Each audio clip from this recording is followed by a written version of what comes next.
Hi, I'm going to guide you through the CDPH 270 form so that you can get your outpatient clinic licensed. This form is to certify that the outpatient service space of the hospital meets Title 24 OSHPD 3 California Building Standards Code. It can be signed by either your local building authority or OSHPD. The facility name, street address, and city should be listed. Tip time! Please make sure this form lists the correct address with the suite number if applicable.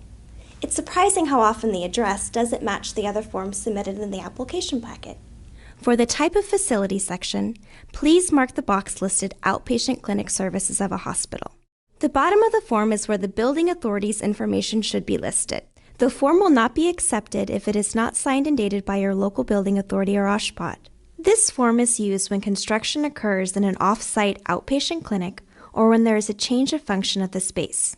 For example, let's say you are licensed to provide a service in an outpatient setting. You now wish to add additional services to the clinic. Even if no construction occurs, this will be considered a change of function of the space. A change of function requires an updated signed CDPH 270 form.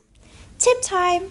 The design and construction of hospitals is regulated by the Office of Statewide Health Planning and Development, also known as OSHPD. If you have any questions regarding the California Building Standards Code, please refer to OSHPD or your local building authority.